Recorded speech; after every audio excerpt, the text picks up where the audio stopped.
Հիմա ամեն ինչ անում է Նիկոլ Փաշինյանը եւ նրա սազանդարները, որպեսզի այս ընտրությունները նորից լինի 25, 27, 30 կուսակցությունների ընտրություն, որովհետեւ երբ որ այդքան բազմազանը ժողովուրդը չի տեսնում, իսկ այդ շատերի մեջ էլ հայտնի երևացող մարդ չկա,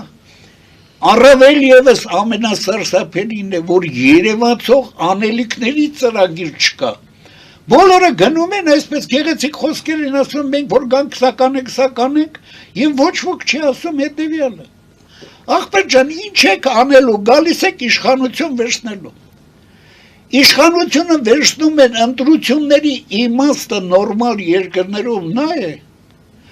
որը քանի որ երկրները պետք է նախապատրաստեն, կանխատեսեն ինչ է պետք կարող է լինել առաջիկա 4-5 տարիներում,